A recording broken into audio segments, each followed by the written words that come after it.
6 കേരളത്തിൽ നിന്നുള്ള MP-മാരടക്കം 15 MP-മാർ ഇതിനോടകം തന്നെ സസ്പെൻഷന് വിധേയമായി കഴിഞ്ഞു. അടുത്ത ദിവസവും സമാനമായ രീതിയാണെങ്കിൽ ഇതുപോലെയുള്ള വിഷയം പോലും ഇപ്പോൾ 11ാമത്തെ ദിവസമാണല്ലോ പാർലമെന്റ് തുടങ്ങിയിട്ട്, ഇതുപോലെയുള്ളൊരു ഇഷ്യൂ പോലും എന്ന് പറഞ്ഞാൽ സ്വന്തം ജീവന് വേണമെങ്കിൽ ജീവഹാനി നേരിടാമായിരുന്ന അവസ്ഥ മുന്നിൽ കണ്ട ആളുകൾക്ക് ആ ഇഷ്യൂ പോലും റേസ് ചെയ്യാൻ പറ്റാത്ത ഇടമായി പാർലമെന്റ് മാറുകയാണോ? അഭിലാഷേ, ഈ പാർലമെന്റ് സമ്മേളനം ആരംഭിച്ചത് ഡിസംബർ മാസം 4-ാം തീയതിയാണ്. ഈ പാർലമെന്റ് സമ്മേളനം അവസാനിക്കേണ്ടത് ഡിസംബർ മാസം 22-ാം തീയതിയാണ്. ഈ സുരക്ഷാ വീഴ്ച ഉണ്ടാകുന്നതിൻ്റെ തലേന്ന് വരെ എല്ലാ പാർലമെൻറ്റ് അംഗങ്ങളും സഭാ നടപടികളുമായി പരിപൂർണമായി സഹകരിച്ചു. ഇത്തവണ ഒരു ദിവസം പോലും ഡിസ്റപ്ഷൻ ഉണ്ടായില്ല. സുഗമമായി സ്പീക്കർക്ക് സഭാ നടപടികൾ കൊണ്ടുപോകാൻ പറ്റി.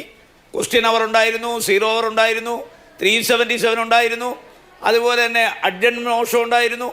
അതുപോലെ തന്നെ ബില്ലുകളെക്കുറിച്ചുള്ള ചർച്ചയിൽ ഓരോ പാർട്ടിക്ക് അനുവദിച്ച സമയമനുസരിച്ച് എല്ലാവരും അവരവിടെ സമയത്തിൽ ഒതുങ്ങി നിന്ന് സംസാരിച്ചു.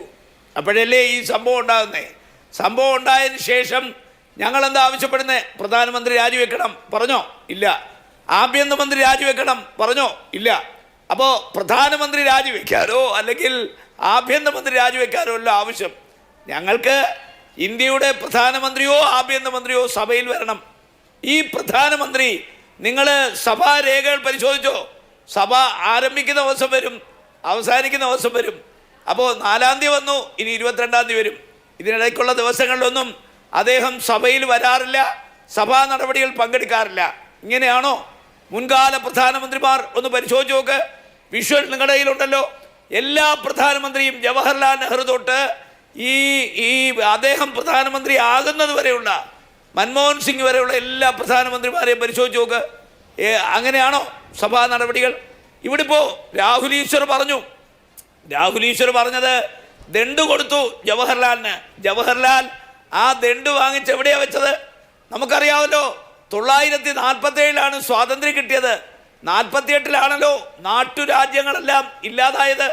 അന്ന് പാകിസ്ഥാനിലേക്ക് പോകാൻ ആഗ്രഹിച്ച ആളുകളെയാണ് ഇന്ത്യയിലേക്ക് കൊണ്ടുവന്നത്. ആ ഇന്ത്യയിൽ കൊണ്ടുവരുമ്പോൾ അവർക്ക് ജവഹർലാൽ നെഹ്റു ഹരിസിംഗിന് കൊടുത്ത ഒരു പ്രത്യേകതയാണ് ഭരണഘടനയുടെ ആർട്ടിക്കിൾ 370 അതുപോലെ തന്നെ 35A. അത് രണ്ടും ക്യാൻസൽ ചെയ്ത ഒരു പ്രധാനമന്ത്രിയാണ്. അപ്പോൾ ഈ ദണ്ട് എന്നേ ദൂരെ കളഞ്ഞതാണ്. വീണ്ടും ആ ദണ്ട് എടുത്തുകൊണ്ട് വരുമ്പോൾ ആ പ്രധാനമന്ത്രി വീണ്ടും എങ്ങോട്ടാണ് ഈ രാജ്യത്തെ കൊണ്ടുപോകുന്നത്? നമുക്കറിയാമല്ലോ. ഇന്ന് മുഗളന്മാരുടെ സംഭാവന നിഷേധിക്കാനാകുമോ? നമ്മുടെ ലോകത്തിലെ 7ാമത്തെ അത്ഭുതം താജ്മഹൽ, റെഡ് ഫോർട്ട്, കുത്തബ് മിനാർ, ഈ ഡൽഹിയിലെ മുഴുവൻ ജുമാ മസ്ജിദ്, മുഗൾ ഗാർഡൻ, മുഗളന്മാർ ഇന്ത്യക്ക് നൽകിയ സംഭാവനകൾ എത്ര വലുതാണ്. ഈ ഡൽഹിയിലുള്ള മുഗളന്മാരുമായി ബന്ധപ്പെട്ട സകലതും ഉന്മൂലനം ചെയ്യുന്ന ഒരു പ്രധാനമന്ത്രി ഇവിടെ എന്തുകൊണ്ടാണ് ഈ ദണ്ടും പൊക്കിപ്പിടിച്ച് ഇപ്പോൾ പുതിയ പാർലമെന്റിൽ ഒരു നാടകം നടത്തിയത്? രാഹുൽ ഈശ്വർ, നമ്മൾ രാജഭരണമൊക്കെ അവസാനിച്ചു, ജനാധിപത്യത്തിലേക്ക് വന്നു. മുഗളന്മാരെ പോലും ഓർമ്മിക്കാൻ ഈ അനന്തര തലമുറയ്ക്ക് ഇടം കൊടുക്കാതെ ഓരോന്നോരോന്ന് റോഡിൻ്റെ പേര്, സ്മാരകങ്ങളുടെ പേര് എല്ലാം മാറ്റി അതെല്ലാം സ്വാതന്ത്ര്യാനന്തരം എന്തിന് മഹാത്മാഗാന്ധിയെ പോലും പാഠപുസ്തകത്തിൽ നിന്ന് എടുത്ത് മാറ്റുന്ന ഒരു സംവിധാനം നിലനിൽക്കുമ്പോൾ നമ്മൾ വീണ്ടും ഈ ദണ്ടും പൊക്കി പിടിച്ചു വരണോ?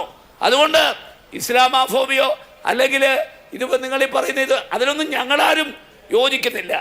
ഞാൻ ഒരു യഥാർത്ഥ മതേതരവാദിയാണ്. കാരണം ഇന്ത്യയിൽ ജനിച്ചു വീണ ഓരോ പൗരനും എൻ്റെ സഹോദരനാണെന്ന് വിശ്വസിക്കുന്നു.